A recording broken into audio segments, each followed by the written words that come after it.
Started. So this is Adam Germain. Welcome to the panel on angular momentum transport. Just a little bit of structure. So I'm going to first ask the panelists to each spend a few minutes introducing themselves before getting into a discussion. About halfway through the panel, we'll break up into small groups in the audience and on Zoom to discuss for about 5 minutes some of the questions and topics that came up.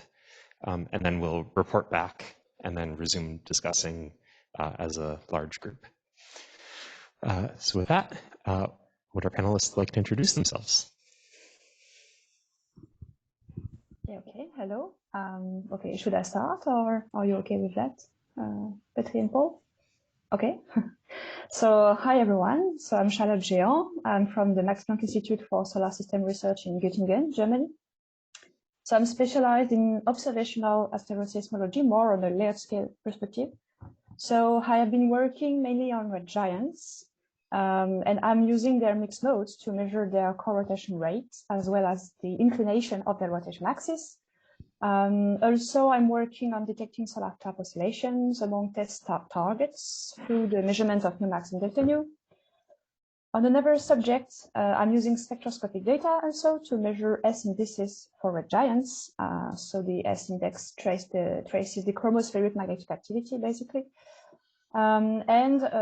Additionally, I have also been working on stellar modeling a bit, just a bit, to quantify the extraction of angular momentum from the core along the red giant branch as a function of mass and time also during this evolution stage.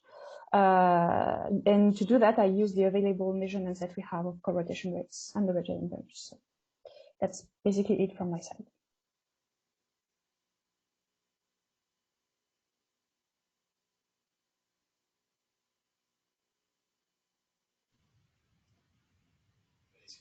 Go next.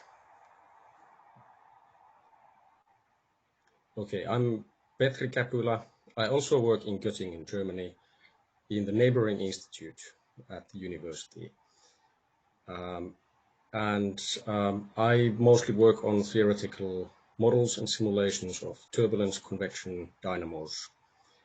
And I'm mostly interested in late type stars, so stars like the Sun, and then all the way to fully convective stars.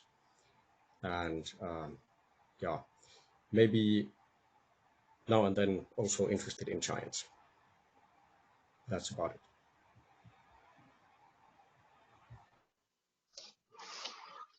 Yeah, hello, I'm Paul Beck. Greetings from Graz, Austria, which is the neighboring country to Germany. I'm a lecturer here for stellar astrophysics. I work mainly on red giants, as well as homology of red giants, rotation, mixed modes. I also did some work on main sequence oscillators with activity and lithium. And in my most recent work, I focus on everything combined in binaries. So like oscillations, lithium, activity, tides. And because I like binaries the most.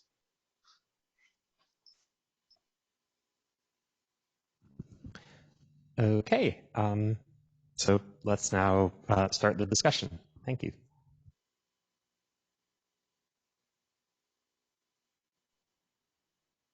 Okay, so maybe to start the discussion, I think we have some things to bring out to the audience. I think also Petri, you have prepared something just a little bit. Yeah, I have a couple of slides. Yes, yeah. And I have to, but if you want to go first, you can. Okay, I can do my share first. Okay, see my screen? Yes, looks good. Okay, so I then start with the parlance of this particular meeting. At least if I take my cue from Ben and Daniel. So a bit of background is that I'm either lying to myself or let my tools do the lying, trying to understand the elephant in the room. which is, in other words, doing 3D simulations of stellar convection and dynamos. And in particular, I will say something about main sequence late type stars and try to connect what is happening in the convection zone into magnetic braking. Or that's sort of fruit for discussion. First, I have this slide here. So the equation for angular momentum transport. We have the time derivative of our angular momentum, and then we have in this divergence all sorts of terms. We have the Reynolds stresses and the Maxwell stresses, and also the molecular viscosities, which are, of course, usually very small. And in stellar convective envelopes, it's mostly the Reynolds and Maxwell stresses that drive the differential rotation. Unfortunately, also the Maxwell stresses are most likely important. And I also come from background of mean field theory, so mean field hydrodynamics, for example. There, these turbulent fluxes are usually written out in this sort of ansatz, where we have, for example, the turbulent viscosity, which is the gradient term, but then we also have a non-gradient, non-diffusive term, which is then the generative effects. Or this is a parametrization of the Reynolds stress that is actually generating differential rotation. And in this theory, actually, omega equals constant is not a solution if we have anisotropic turbulence or anisotropic random flows. This is just to perhaps have some discussion also on this kind of formulation of angular momentum transport in stellar evolution models. Okay, but let's go into the meat really. So differential rotation in simulations of stars like the Sun. We have heard about the convective conundrum now already several times on this conference. So the problem is that if we have a model of the Sun with the solar luminosity, solar rotation rate, we tend to get anti-solar differential rotation. So we get a situation where the equator is lower than the poles. And this is typically when we have inward angular momentum transport near the equator. Here is an example where here on the left we get the wrong result for the right reasons. So we have a sort of a solar-like model with a realistic, or what we think is a realistic efficiency of convection, and then we reduce the efficiency of convection or the convective velocities, and ultimately we get the right result for the wrong reasons. And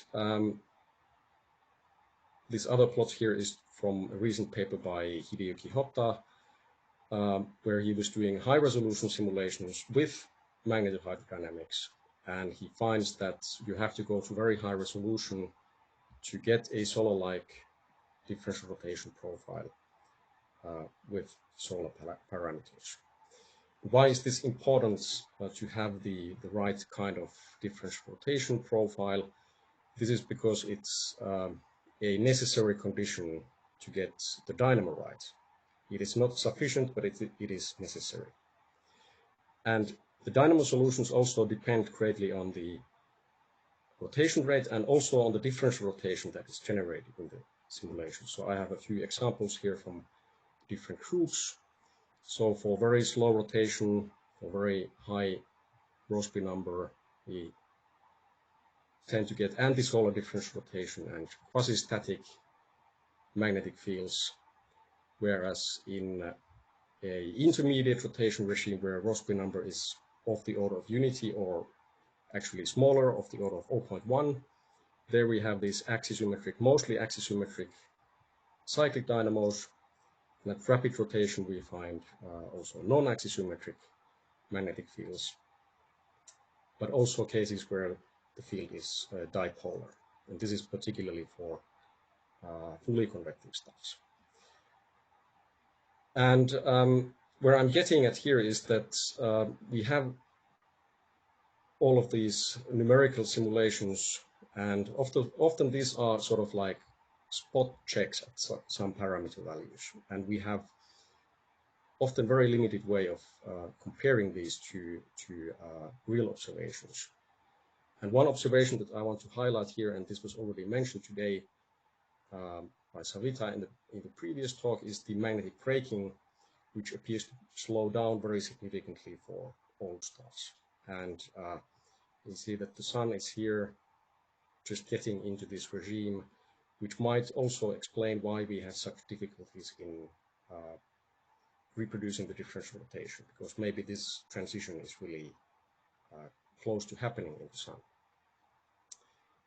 And what I then want to sort of discuss with you, some sort of subjectively important ideas, is that we have these 3D models where we have to get everything right. We have to get convection right in order to get differential rotation right. We have to get differential rotation right to get the dynamos right. And if we don't have the dynamo right, we don't get the magnetic braking right. And this is a very stony road for simulations, as we have seen, because often we fall already at the first step. But maybe that's because the sun is really something quite difficult to model. So then on the other hand, we have this incredible wealth of observations of differential rotation as such, and magnetic fields of stars other than the sun. And these, of course, need to constrain what we have in our models, or we have to be able to rule out some of our models based on observations. But the problem is that there isn't really any sort of level ground where these two fields would meet, and that would be the first discussion point here, that how can we find some hopefully quantitative ways in which we can compare the models that we have to the observational data that is appears to be much better, in a much better shape than the simulation side at the moment. And then I have a couple of other discussion points. This was something that Jim also mentioned in his talk, that there are also these more evolved stars, red giants, that have a structure which is qualitatively at least similar to main sequence late type stars. So there is a thick convective envelope, and they rotate, and there's most likely differential rotation in the convection zones, and also magnetic activity. And it would be very interesting to have some sort of similar comparisons between models and observations in these stars.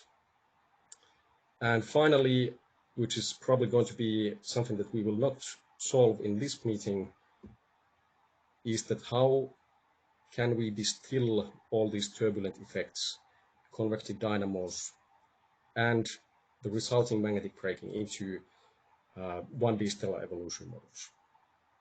And of course, to preferably do this non-empirically, which might be a tall order. So that was basically what I had in mind. So I have these few discussion points that we can come back to later, perhaps.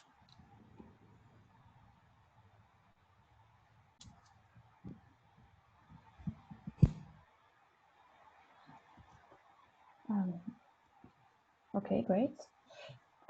So I was thinking also on emphasizing a bit what we have from the observational point of view. So just I won't take long on this, just because so Jim gave a very nice overview of the angular momentum transport, more from the theoretical part, even if the observations were also mentioned. But I think just to I just want to emphasize some of the points, and maybe this will trigger also discussions. So obviously this is biased, since my expertise is more on evolved low to intermediate mass stars, and more specifically red giants. Okay. So the stars it has already been mentioned, but I think it can be good just to summarize a bit the main points. So these stars are specific because they exhibit mixed modes in their oscillation spectrum.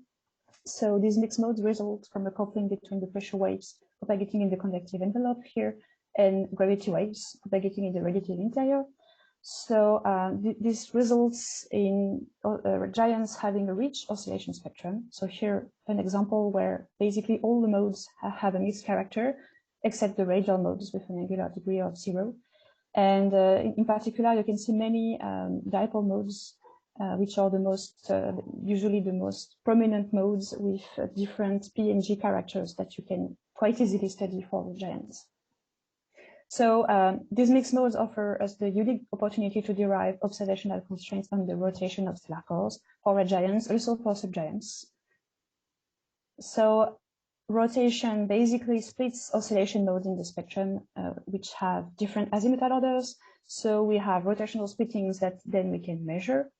And in the case of evil stars, the envelope contribution to the rotational splitting of the gravity-dominated mixed modes, so the modes with the most G-dominated behavior here.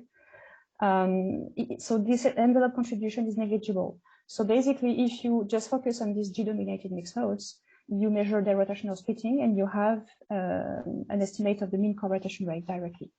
And so here, just as an example, I highlighted some rotational splittings for dipole modes for the targets I presented just before, which are related to the core rotation. And so what we have as measurements available. So one of the very first studies that has been led is from Paul Beck and collaborators, Paul, which is here also in the panel. So in 2012, they measured rotational splittings for 3 red giants from their mixed modes. And so it was basically the first time that we could infer that the core rotates at least 10 times faster than the surface. So this is an example here for one of the red giants, and the splittings, the measured splittings are here. So the splittings for pressure-dominated modes are lower than for the gravity-dominated modes. And by comparing with the models, they could infer this result, this very nice result. So now we have also other studies, for example, Triana et al. 2017, who obtained also envelope rotation rates for like 13 red giants, core and envelope rotation rates. And so this confirms that the core rotates 5 to 10 times faster than the surface on the red giant branch. Then we also had measurements for quite a lot of evil stars. So for subgiants, not a lot actually. We have measurements for 6 subgiants from Sébastien Devel et al. In 2014. Actually, now there are 2 additional measurements on the lower subgiant branch, somewhere here, for the core, but it's not that much yet. So this would need to be improved, and Jamie Taya is working on that. But it could be very nice if we can have even more measurements also for different masses, even if the evolution is fast in this evolutionary stage. So we have also measurements in 2012 for 85 red giant branch stars and also about 200 stars on the horizontal branch. So stars which have helium burning core by Moser et al. And so this was the first picture really we had for evil stars along several evolutionary stages for evil stars. And so these measurements were surprisingly low actually compared to what we could expect with angular momentum conservation. And also we see here that it seemed that the core rotation on the red giant branch was slowing down. So we had a kind of acceleration during the subgiant phase, which is consistent with the contracting core, but then the core is still contracting and there is this apparent slowdown. So this was really puzzling. And so meaning also these 2 things together meant that there is an important extraction of angular momentum from the core and that we need to identify the physical processes at work. Then in 2018, me and my collaborators were able to measure co-rotation rates for much larger sets of red giant branch stars, actually a sample like 10 times larger than before. And also, so the measurements are here. So we see that they cover a broad mass range between 1 and 2.5 solar masses, which was not the case previously. So we could characterize the impact of the stellar mass on these rotation rates and their evolution along the red giant branch.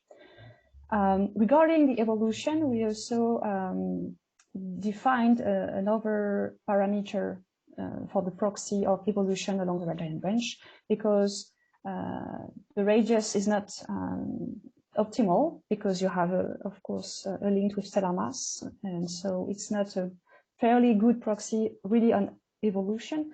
And so the mixed mode density here, which depends on these seismic parameters, traces basically is a good tracer of the structure along the red giant branch. So it's a better proxy for the evolution on this stage. And so the main results were that we confirmed the orders of magnitude that were measured by Mercer et al. For red giant branch stars, and we could refine this diagnosis because we found that the rotation rates, the co-rotation rates, and also their revolution along the red giant branch are both independent of the stellar mass, which was not done previously, at least using observations, using measurements. And something that is not that crucial, at least at first approximation, but that we noticed is that this evolution, I mean, this co-rotation is constant with evolution instead of slightly slowing down, as was shown before. But this does not change the fact that we still have the same orders of magnitude, which are hard to reproduce with models. And here is just some models covering the whole mass range that I have from my measurements, emphasizing in black basically where on the red giant branch we have these seismic measurements. So it's a bit rough, meaning that here we have measurements between mixed mode densities of 3 and 30. So basically, if I plot this in these evolutionary tracks, I end up with this black range in the evolutionary track. So basically, we can measure rotation rates at least until the luminosity bump that you can see here. Of course, for higher mass stars, you don't have it, but and then mixed modes are not visible anymore, or have too low amplitude so that we can safely have these measurements. So this can be also a limitation to characterize the angular momentum transport, because it's, I mean, right now we don't know how to have access to stars higher on the red giant branch because of this limitation. So this can be kind of problematic if we really want to understand what's going on upper, and also to connect what's going on the upper red giant branch and then the horizontal branch too.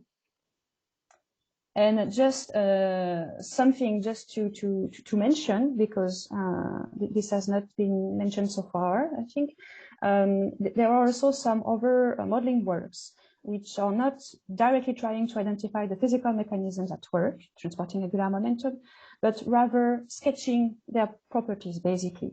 So Federico Spada et al. In 2016 led such a work, consisting in parameterizing the efficiency of the angular momentum transport. And so they used an angular momentum diffusion coefficient, which depends on the degree of radial differential rotation.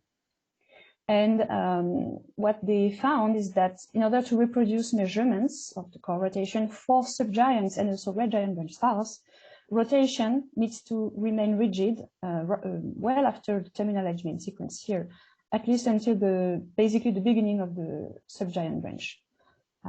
So this can be this can lead to other information on the missing processes without directly identifying them. But this can also lead to interesting findings.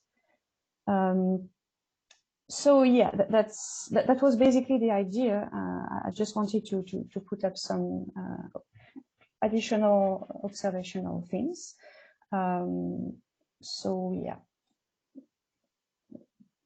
that's it from my side. I don't know, Paul, if you want to, maybe not showing slides or figures, I don't know if you have some, or if you want to just talk a bit about one of No, thank you. No? Okay. I have a slight different approach because I understood in instructions of the email in a different way. So therefore, I did not prepare slides. But sure.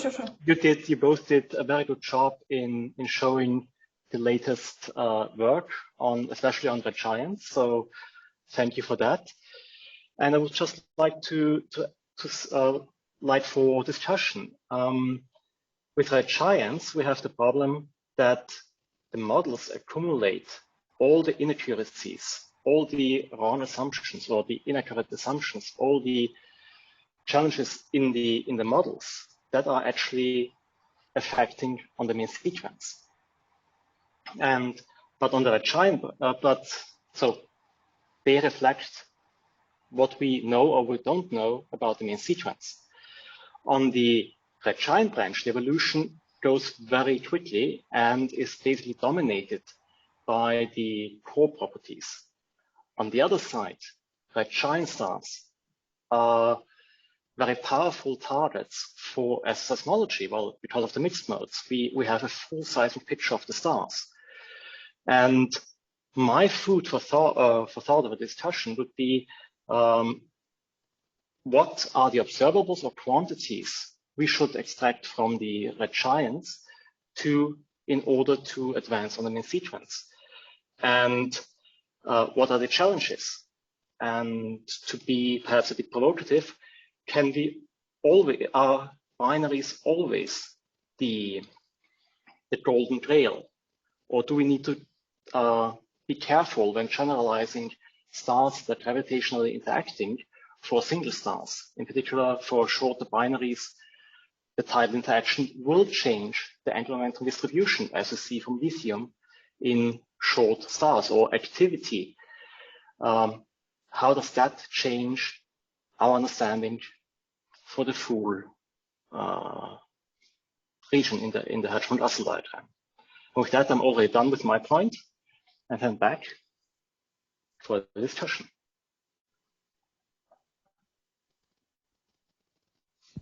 Hi there, this is Daniel Quine. Something that I've noticed is that I think different people are talking about differential rotation in different ways. In particular, I think Petri was referring to latitudinal differential rotation, in addition, I think, to radial differential rotation.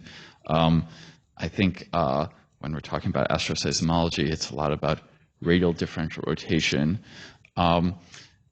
We've talked about this a bit. I think maybe a couple of days ago, maybe it was Ben who said that latitudinal differential rotation would be a very valuable observable for comparing to simulations, trying to understand what's going on.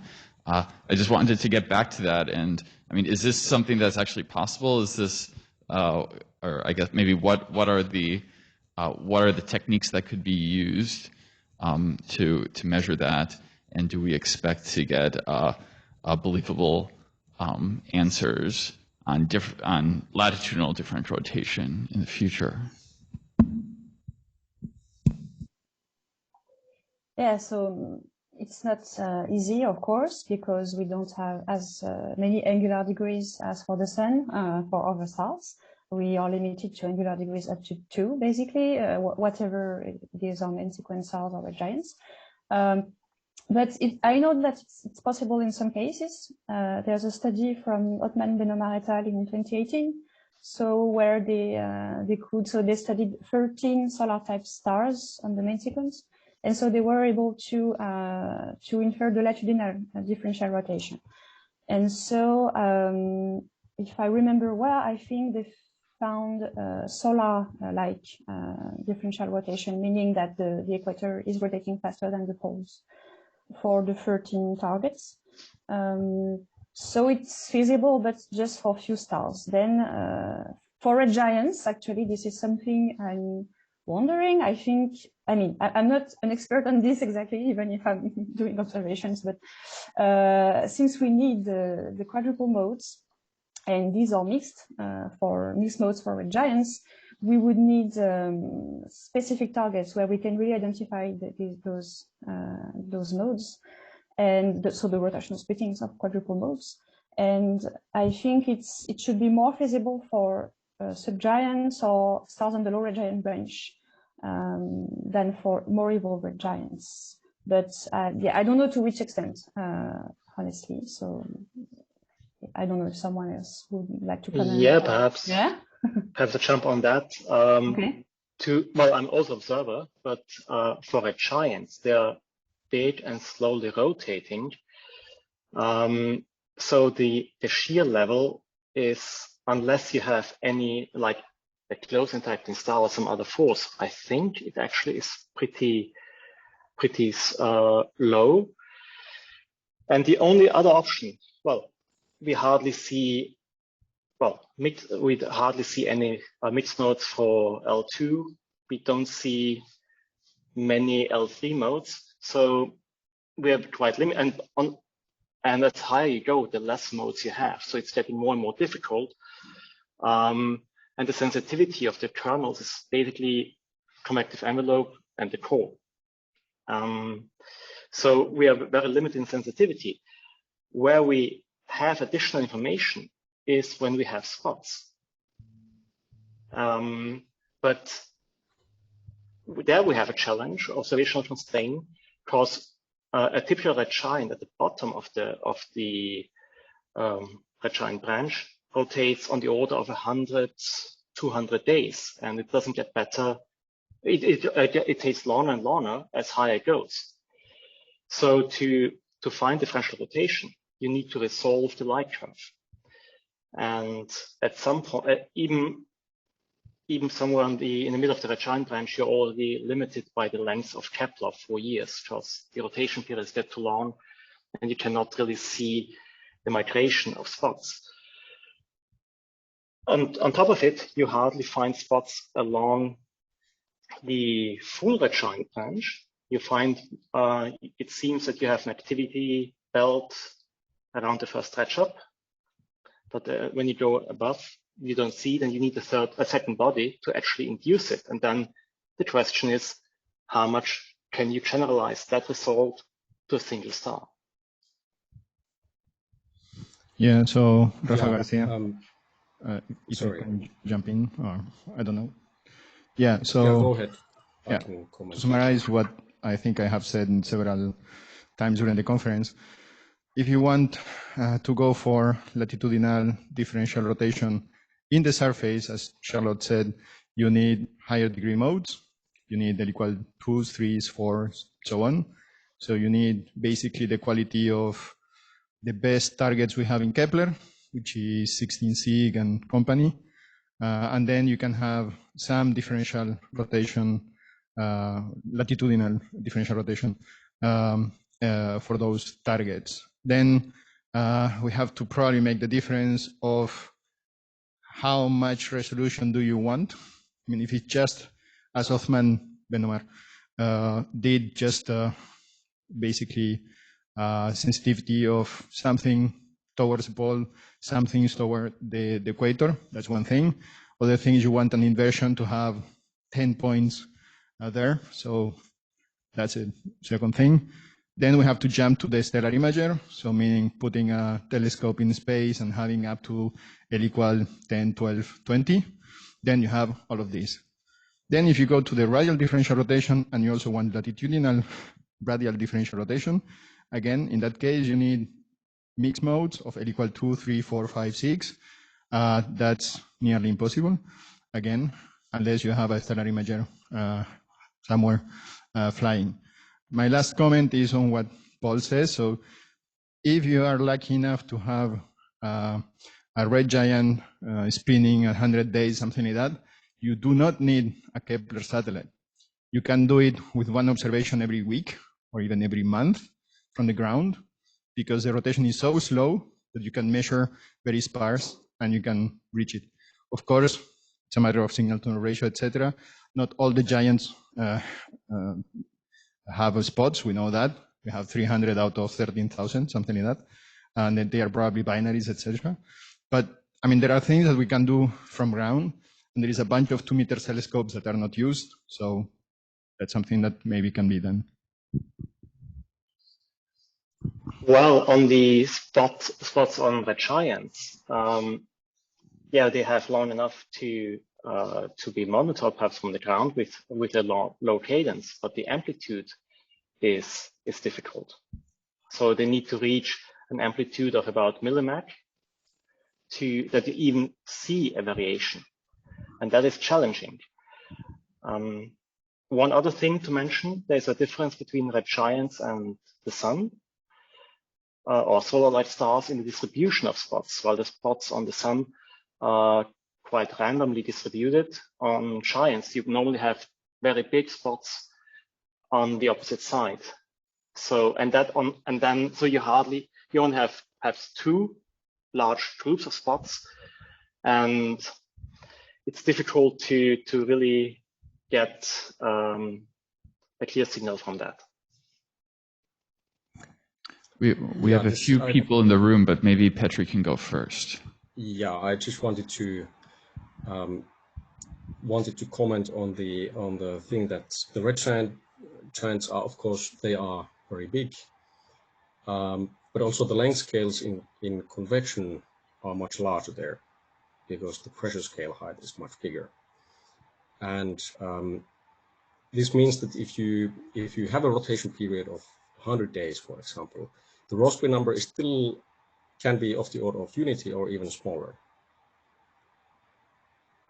If we take sort of, we did this with Federico Spada, so we did stellar evolution models, and then we take the convective velocity given by mixing length theory, and then we estimate a Rossby number, and then we get values which are not so far off from many main sequence stars.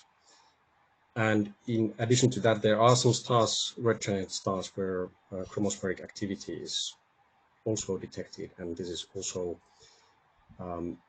scaling sort of similarly with the Rossby number as in main sequence stars. So that's why it's very interesting to people who are doing dynamo modeling, because if we take a very reductionist approach, then the only difference between the sun and a red giant star is that the red giant is much bigger. So both have convective envelopes, both are rotating, but they are just blown up by a factor of 100 or so. Okay, that's what I wanted to say. Okay, Joel Ong from Yale. I'm not an observer, but I would like to get a sense from you all, since you guys seem to be more familiar with the data than me. So in the figure that Charlotte showed earlier, most of the red giants in our observational sample, where we are able to measure core rotation rates, are not actually that evolved, right? The observational sample terminates at below the red giant luminosity bump. So I'd like to get a sense for what the observational prospects are for getting core rotation rates past the luminosity bump up to the tip of the red giant branch. Yeah, that's actually, I would say, the problem, because we don't see basically mixed modes after the luminosity bump, because the mode inertia becomes too high, so the modes are too damped to be visible. So rotational splittings, of course, it's not possible either. So I would say right now, from asteroseismology directly, I don't really see how we can manage to have core rotation rates further up. That's the point, and I'm not sure it's going to be possible someday, because it's not a question. It's not a question of observations, like observation duration. Even if we had like 10 years of data, it's really a matter also of mode inertia, which is high. So yeah, it would be very nice to have this, but I don't see how we can have such information from the observational point of view. Okay, Savita Mehta. I just come back to the previous discussion going on about latitudinal differential rotation. Just coming back on the main sequence stars, the way we did visually check a lot of light curves when we did our analysis, and one of the things that we could see was differential rotation where you have two spots moving on at different rotation periods. So that's one way of measuring differential. Of course, there's no automated way to do it for the moment, I think. So, but maybe that would be a way of having an idea on differential rotation, having the caveat that we don't know exactly where the active latitudes are in these stars, and all of these things. But. And then Jamie Tyar. So just to drop back to measuring spot rotation periods from the ground, I think it absolutely is possible, and it's a very promising idea. I've played around with it a little bit with some of the Assassin data, which is one of these very tiny telescopes that's looking for transients, but is doing exactly the thing you said, which is take a data point once every night or once every couple of nights. If you look in the Kepler giant stars where you already know what the rotation should be, you can in fact see those frequencies in the ground-based light curves. It's just there's also noise and complicated things. So if people are interested, I have not found any time to actually do anything with that, but I think the data is there and it does exist. And given how hard it is to get long periods from things like Kepler, I think it's a really interesting idea. Rafa Garcia again. So thank you, Jimmy, for that. But even you can make Vicky very happy because you can think a CubeSat or something like that from Vicky to do that from space. And again, you can do it. So it's a matter of thinking if really necessary, there are ways to do it. Am I wrong, Vicky? No. Okay. So this is Dominic. I'm just curious, because there's a wealth of ground-based photometry available, things like WASP and KELT. Has anyone in the red giant community actually had a look at things like that for spot modulation? Because it's not 1 point per night. You get sort of 3 or 4 hours of continuous observations, usually in a red passband, and then maybe you wait a couple of days and then you go back and get another 3 or 4 hours. Have people looked at that? It's very large-scale, large-field surveys, so there's lots of stars in there. Yeah, when I was doing this, I ended up deciding that I liked the Assassin data better than the KELT data, but I don't remember why that was, because this was a couple of years ago. But I think you're right, it does exist. They have kind of a segmenting problem the same way, and their baseline, I think, was not as long. So for the really long period giants, I was more interested. But on the bright side, I think you're right. That's interesting, thanks.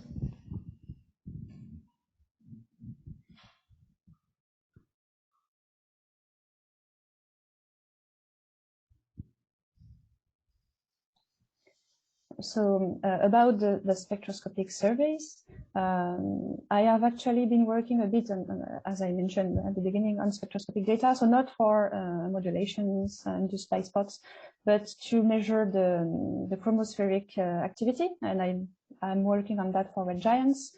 And there's the LAMOST survey. There's a survey with LAMOST, including a lot of Kepler field stars. So it's possible to have such information for a lot of Kepler stars, mainly red giants.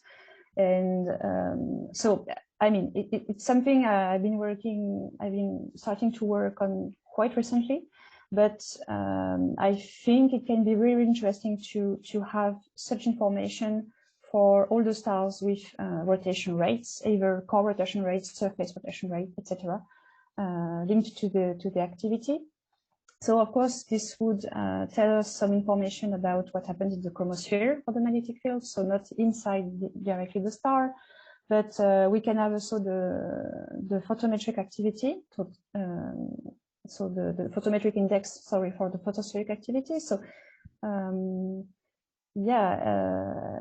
and I think this can be also something that can be done for red giants.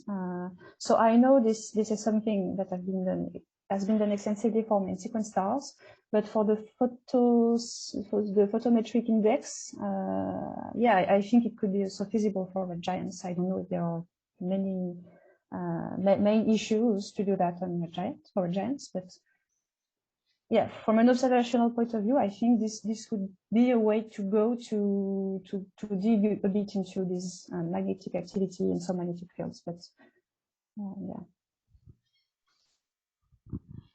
It's Jamie again. I think that's a great idea. I really do. I think it's an excellent idea. I didn't know you were doing that, and it's awesome. So, yes.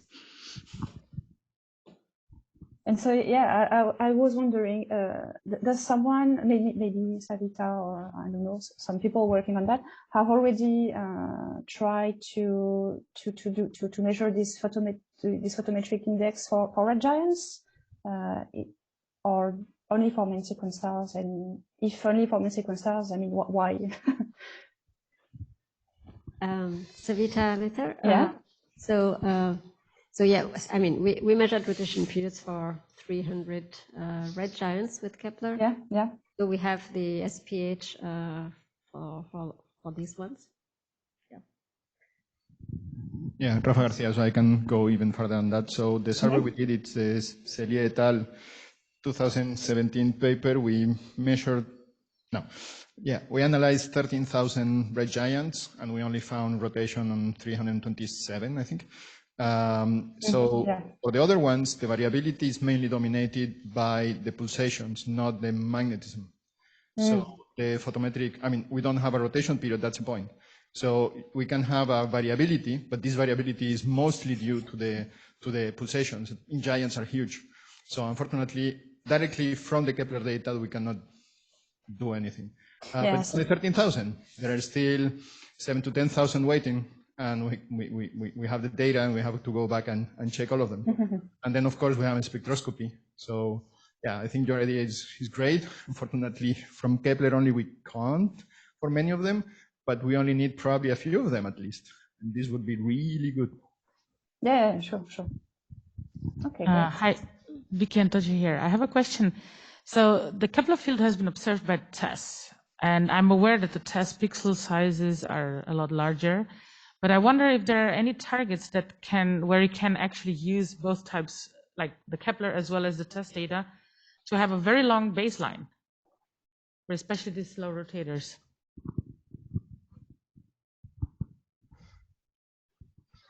Rafa Garcia again. So the data has released all the Kepler fields in TESS. So now is the time to do it. So jumping on the chromospheric activity, it does not only give you the rotation period, it also adds on magnetic cycles, even in red giants, which are much longer. Could I share?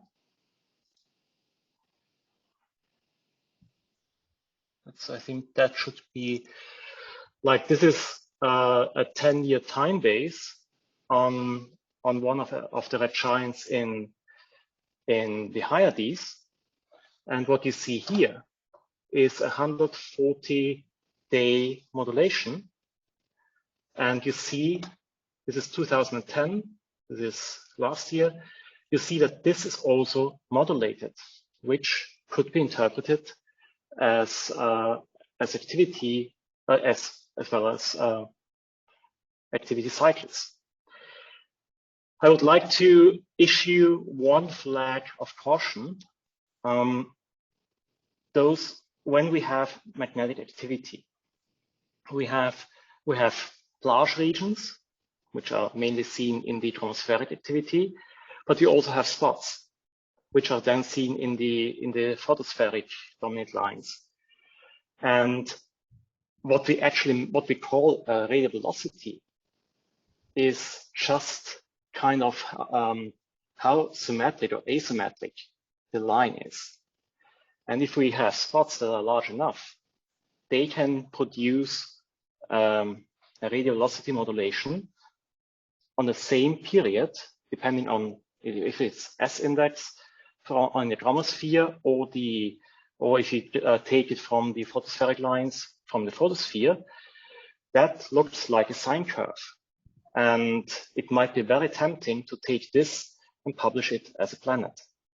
So that's a warning flag and showing the potential of spectroscopic data.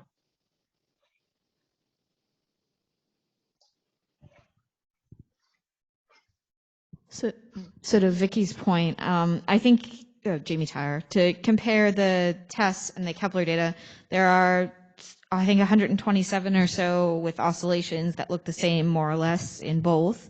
So you'd think there would also be rotation options of similar numbers. With the slow rotators, the spots are rarely stable over that lifetime, which the drift is going to make it really hard. That's not necessarily true in some regimes like you might be interested in where they're fast rotators and they're more stable. And in that case, you might actually get something really interesting out of the different pass bands if you think that the spots have been stable that long.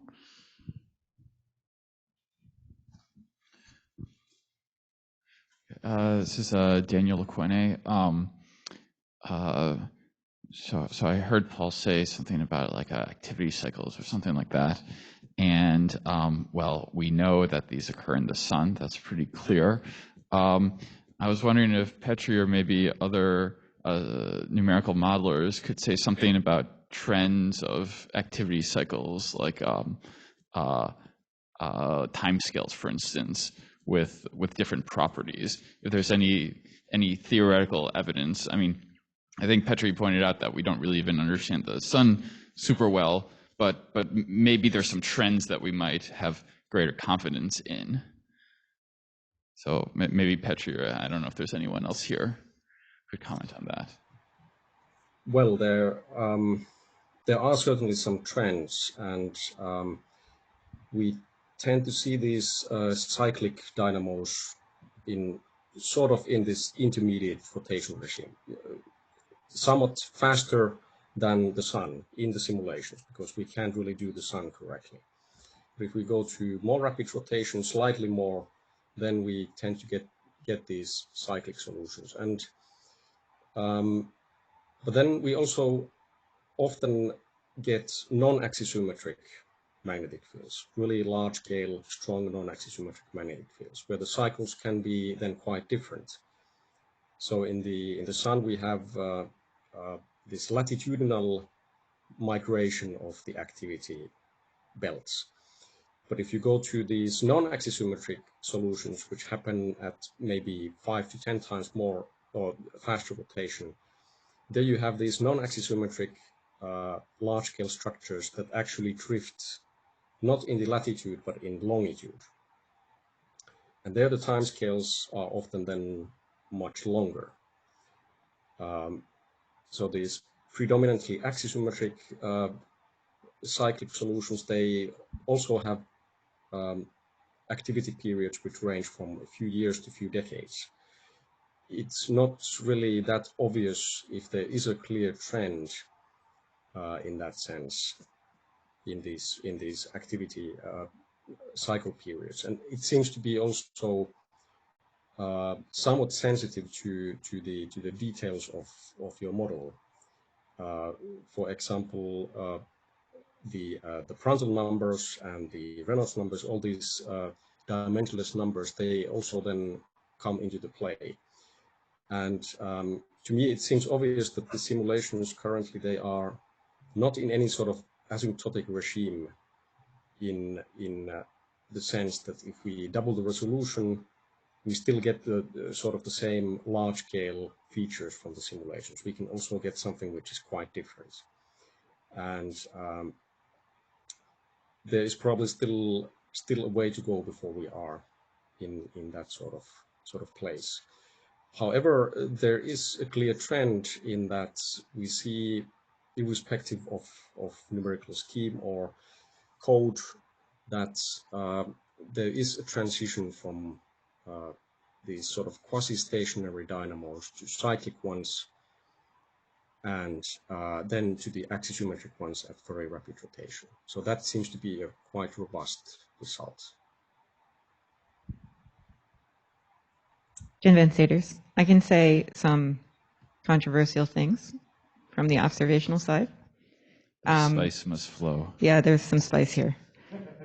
So the general trend is, if you look at the Mount Wilson survey stars, which have been tracked for many decades now, you will see two branches in cycle period rotation space.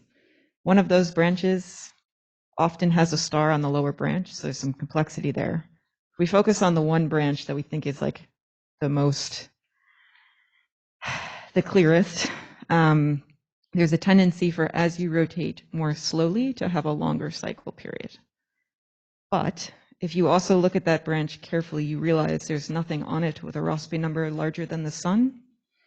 And that if you look at stars that have Rossby numbers larger than the sun, they're sitting in the middle of the diagram where nothing else is, or they have undetectable cycle periods. So we've written some papers, and this is the spicy part of it, where we wonder whether you're seeing a disappearance of sun-like activity cycles at the same place you see weakened magnetic braking in old stars.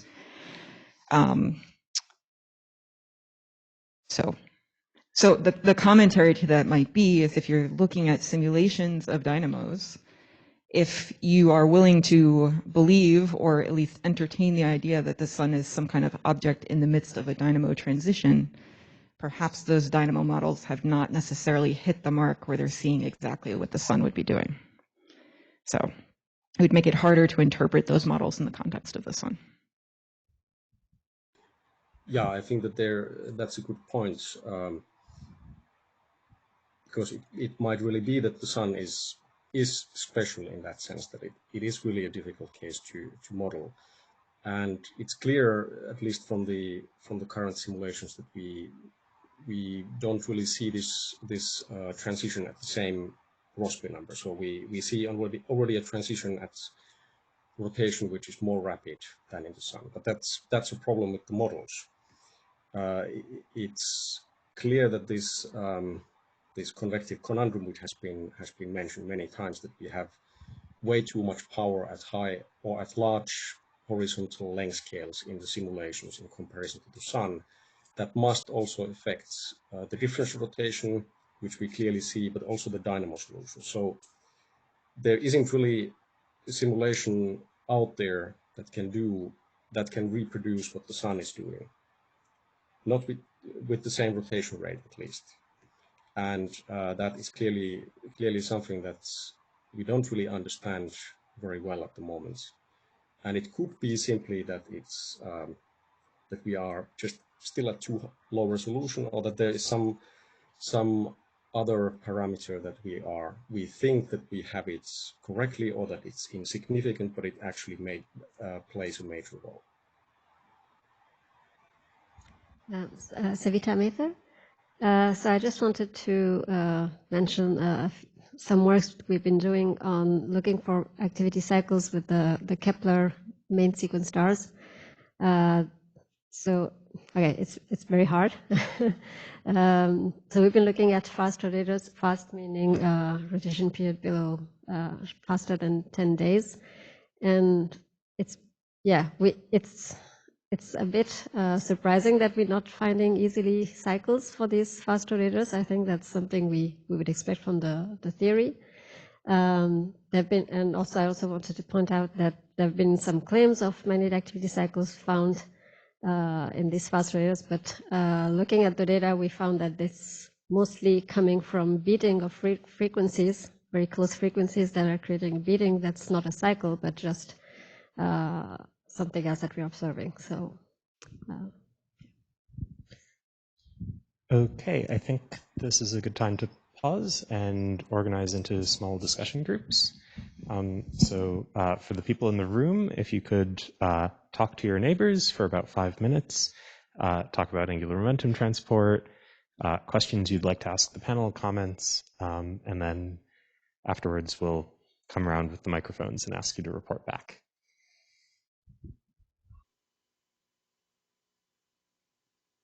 Let's bring things back so that we can report back on what was discussed.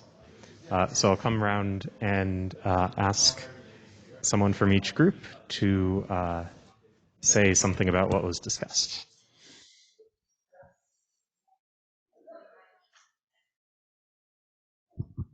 Hi, Rocio Kiman, and we were discussing how well is understood the angular momentum transport in like a simple case, we could say it, in a fully convective star, so without a boundary. I just wanted to know more about that. And the other subject, I'll leave Timothy to answer. So we also discussed the implementation of angular momentum transport in stellar evolution codes. So here, especially on the main sequence at least, we are slightly limited by the resolution that the codes can handle. So on a main sequence, a single time step is on the order of 1 million to 10 million years. A single grid cell in a star is on the order of, let's say, 1,000 kilometers. But the angular momentum transport processes quite often take place on much shorter timescales and on shorter length scales.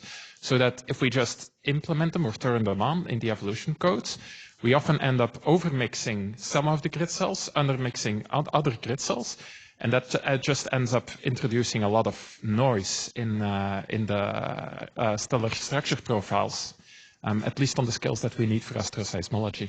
So that's, yeah. Thank you. And then someone from this group.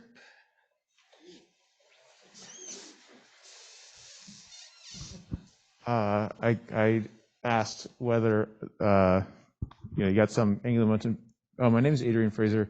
I was asking about angular momentum transport mechanisms that sort of set themselves up and operate on a timescale where, from the direct numerical simulation side of things, you can just assume they have an imposed magnetic field, as the initial condition to your simulation, and it doesn't vary in time or anything. But then we're talking about these magnetic cycles.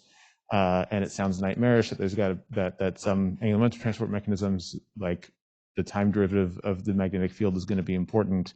And I'm really glad I work on thermohaline mixing, basically. I think, am I missing anything? We're glad you work on thermohaline too. Someone from this group.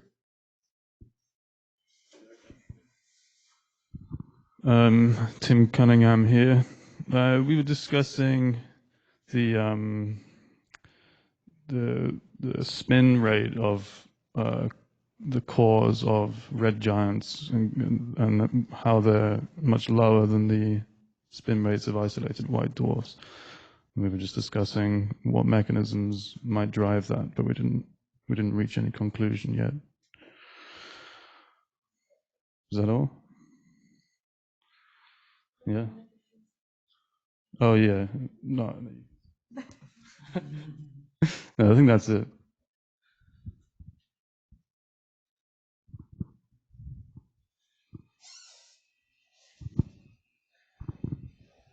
This is Valentin Skutnev. We talked about how people observationally measure rotation rates on stars, either through the sunspot cycles or through Doppler shifted effects.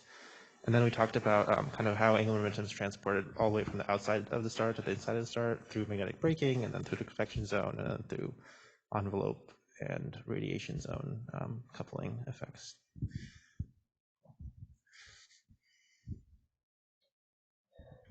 Jim wants to know how thick the tachocline is. He's confused about it. Yeah.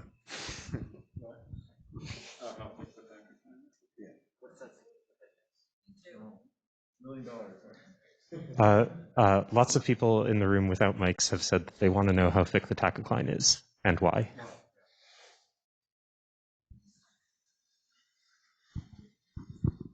Jim Van Saders, we talked a little bit about controversy with magnetic braking and whether or not stars undergo magnetic field morphology shifts, or whether it's a change in mass loss, or whether it's a combination of both, how the modelers are having trouble getting any of those things to do what we think we see, but maybe they believe what we see now, maybe.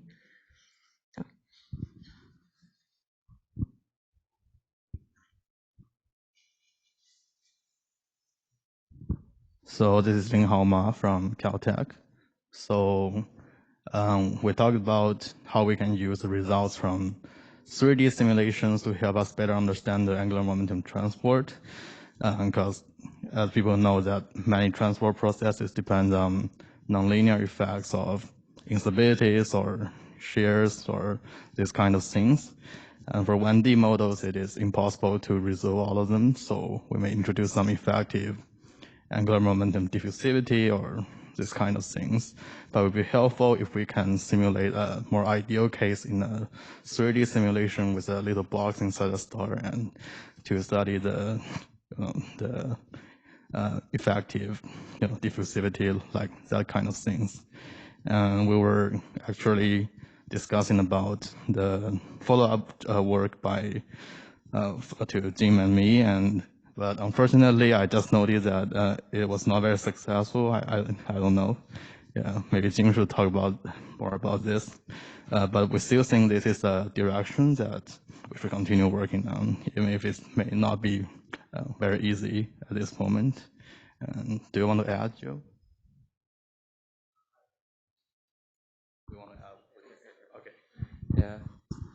Yeah. So I also want to add.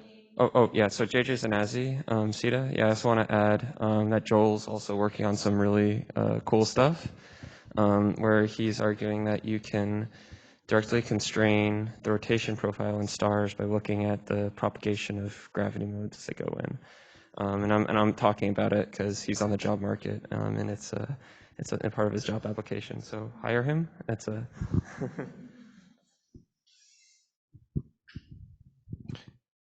Okay, that's all the groups. Was there a group on Zoom, Daniel? Yes. Do the panelists want to say a little bit about what they were discussing? Yeah, sure. Well, first we talked about all the conferences that we missed due to the pandemic.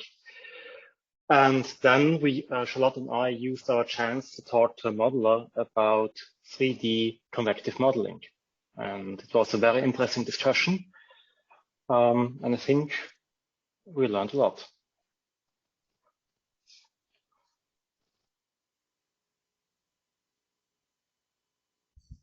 Oh, I'm sorry. I just wanted to chime in on what Adrian Fraser.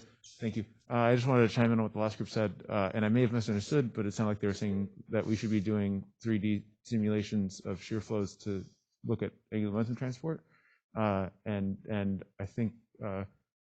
Thank you. I think that Pascal Garot gave a really good talk earlier in this workshop on like what the state of the art there is, and it was recorded and posted on the KITP website, I think, and so I recommend checking it out. I think that group would be interested.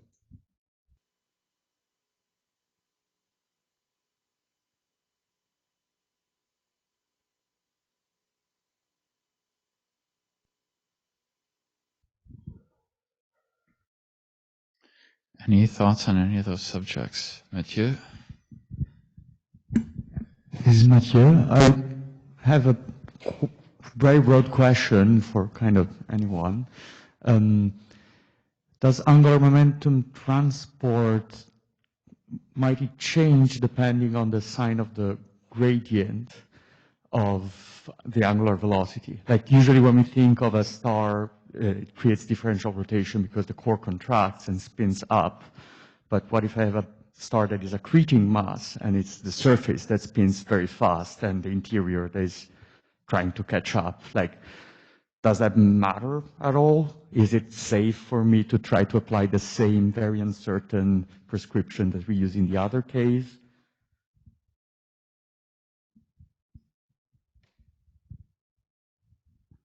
Jim Fuller. I think it depends on your theory. So for things like Taylor instability, it probably doesn't depend on that sign. But for other instabilities like MRI, it does, right? MRI doesn't occur if you have faster rotation on the outside than on the inside. So if your theory is some diffusion-aided MRI theory, then that wouldn't work in that case. But I think most mechanisms will work both ways. Yeah. This is Daniel Lequine, just following up on what Jim said. It kind of depends on if the instability involves the effects of rotation, because rotation is what kind of breaks the symmetry between if you're what the sign of the angular momentum gradient is. So of course, the R in MRI is rotation, so it plays an important role. So in that case, it matters, but for many of the other ones, I think it probably wouldn't make as much of a difference.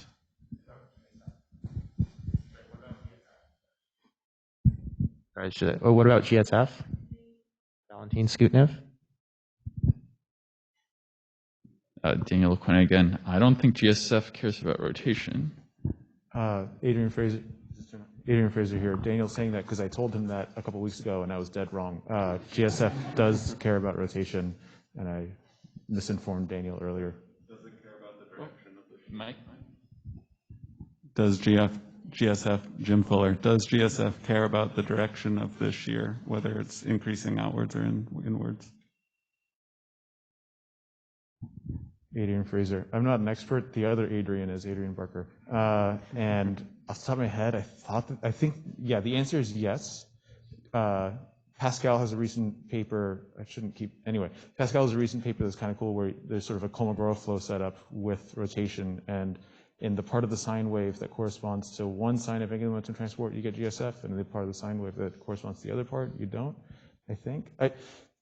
Long story short, I'm pretty sure the answer to that question is yes, but don't quote me on it. Look at Adrian Barker's papers on it. Mathieu Ranzo, what about angular momentum transport by waves? Whether they have to go downhill or uphill in the density profile, does that matter? Daniel Quinn, just to clarify, I don't even know what GSF stands for, so you should definitely not pay attention to anything I say about it.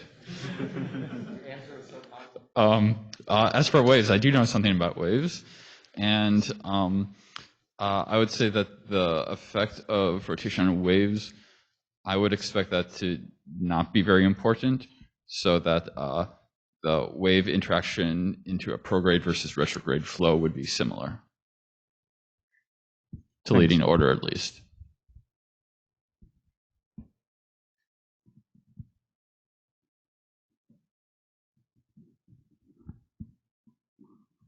Any other comments?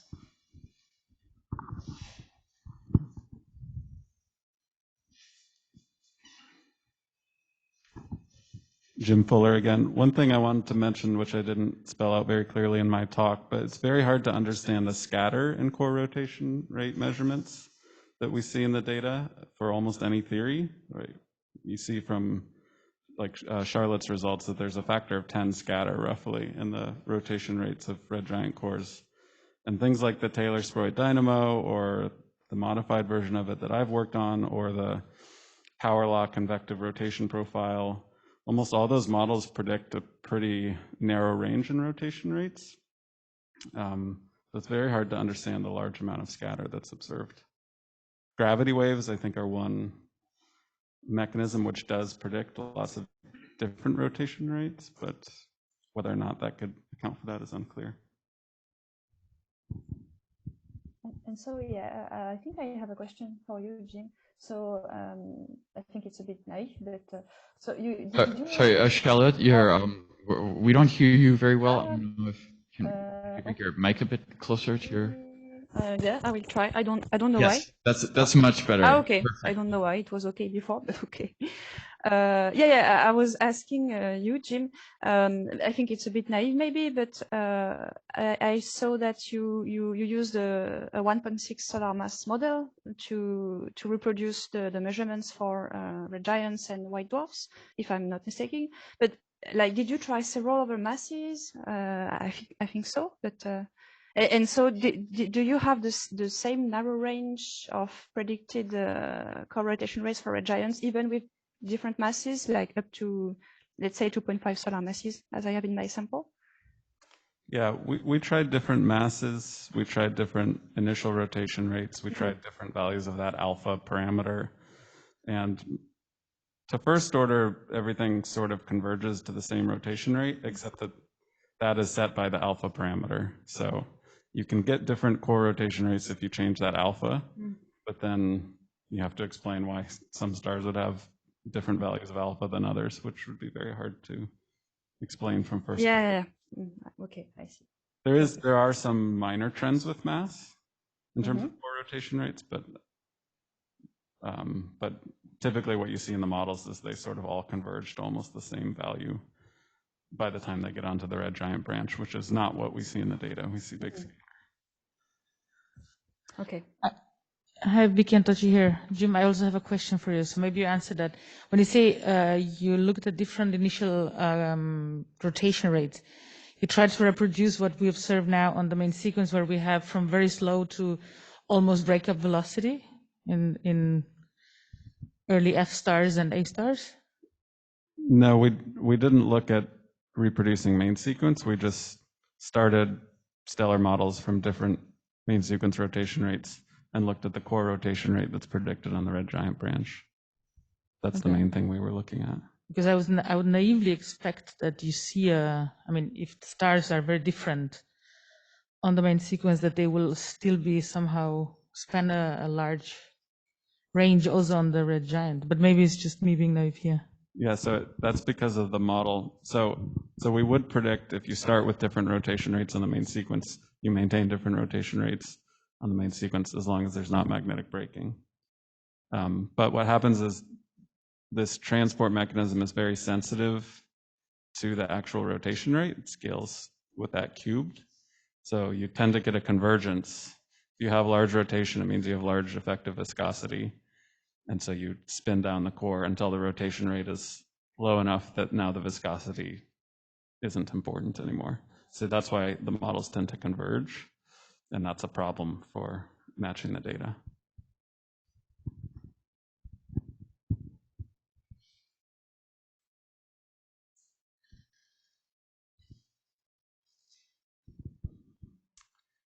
So we've got about 5 minutes left, so I wanted to ask the panelists if they could each give 1 or 2 minutes of their takeaways from this discussion and their thoughts for the future.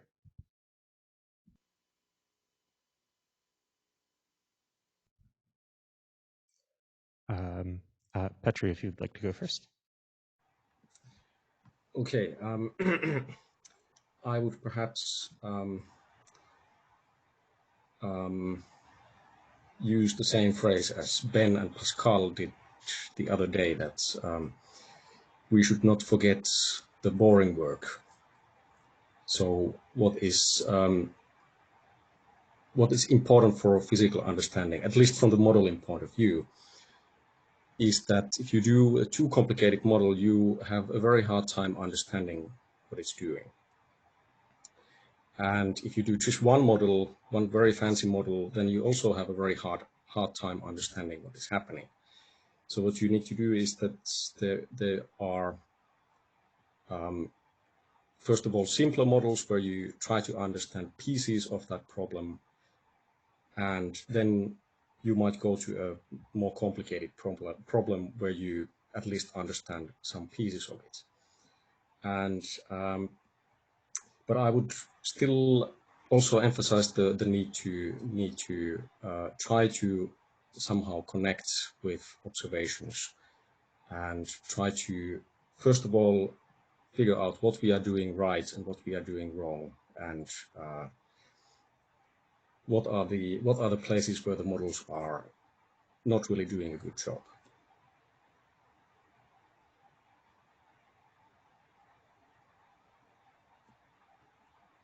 That's it. Charlotte?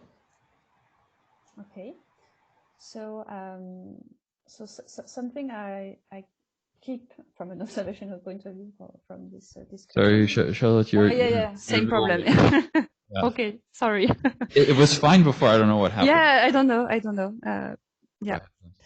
So yeah, something I really keep from this discussion, from an observational point of view, is that we can really have some information on latitudinal differential rotation from using ground instruments, observing spots, at least for main sequence stars, because for giants it depends if they have spots or not, and there can be huge spots, and so maybe not that easy, but. So this could be really an additional constraint on the angular momentum transport in stars. Something else also is that I mentioned, but yeah, I think it's really something to go forward is the connection with magnetic fields, and one way to get that from an observational point of view is through spectroscopy, the chromospheric activity. And yeah, something I think I see as the following of the field, the future of the field. I think that, yeah, obviously magnetic fields play an important role. So we should really dig into that, also for the angular momentum transport. And maybe also there are not just one given mechanism that is able to reproduce all the co-rotation rates along the evolution. Maybe we should seek at different mechanisms like the internal gravity waves that seem efficient for subgiants, but not for red giants. And so maybe checking the points where the efficiencies of these mechanisms just decrease, and see if this can be consistent with the measurements. And yeah, I think the transport of angular momentum by waves and magnetic fields is really what is missing, I think, to solve the discrepancy with between models and measurements. So, yeah. Thank you. And Paul? Thank you. Well, I think that we also have to consider the scatter between models. Sometimes if you take 5 modeling codes, you get at least 5 different results. And I think that is an important issue to address, even in the basic models, to make them agree, to check what it needs to make them agree. And on the other hand, also search for the ideal data or constraints, perhaps not only from space, but we discussed about ground-based data, for example, for rotation periods, for chromospheric. What does it need? Or to have benchmark stars, hand exercises to conclude on that. And we also should think about what missions and what ground-based instrumentation is needed in the future to get the data we need for this exercise. Okay, thank you. And let's thank all our panelists.